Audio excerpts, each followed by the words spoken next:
Jahazi TV.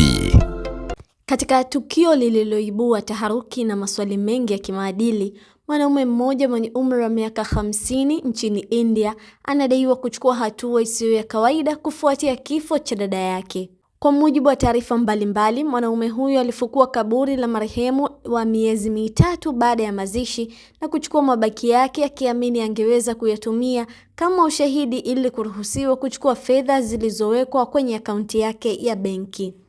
Kwa mujibu wa ripoti iliyochapishwa na India Today, mwanaume huyo aliwasili katika tawi la benki akitaka kutoa kiasi cha fedha kinachokadiriwa kuwa kati ya shilingi za Kitanzania 6.5 hadi 700,000.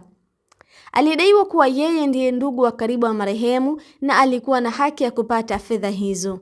Hata hivyo, wafanyakazi wa benki walimueleza kuwa ili kufanikisha mchakato huo kulihitajika nyaraka rasmi zikiwemo cheti cha kifo pamoja na uthibitisho wa urithi, jambo ambalo hakuwa nalo. Kutokana na kukosekana kwa vielelezo hivyo muhimu, ombi lake halikuweza kukubaliwa mara moja. Kitendo cha mwanaume huyo kuleta mabaki ya marehemu kilizua hofu na mshangao mkubwa miongoni mwa wafanyakazi na wateja waliokuwepo ndani ya benki. Hivyo, baadhi ya mashuhuda wameeleza kuwa tukio hilo lilikuwa la kushangaza na kusikitisha, likionyesha kuwa kiwango cha kukata tamaa au kutoeleweka taratibu za kisheria. Baada ya hali hiyo ya kutatanisha, mamlaka husika ziliarifiwa na kuanza uchunguzi wa tukio hilo, ikiwa ni pamoja na kubaini mazingira ya kufukuliwa kwa kaburi na iwapo sheria zilikiukwa. Polisi wanachunguza hatua za awali kuhakikisha usalama na kudhibiti hali katika eneo la tukio.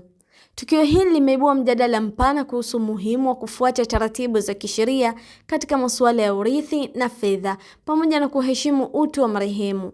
Wataalamu wa sheria wanasisitiza kuwa bila nyaraka sahihi ni vigumu kuruhusiwa kuchukua mali ya marehemu bila kujali uhusiano wa karibu au kifamilia. Mimi ni Zaitun Juma, hii ni Jahazi TV.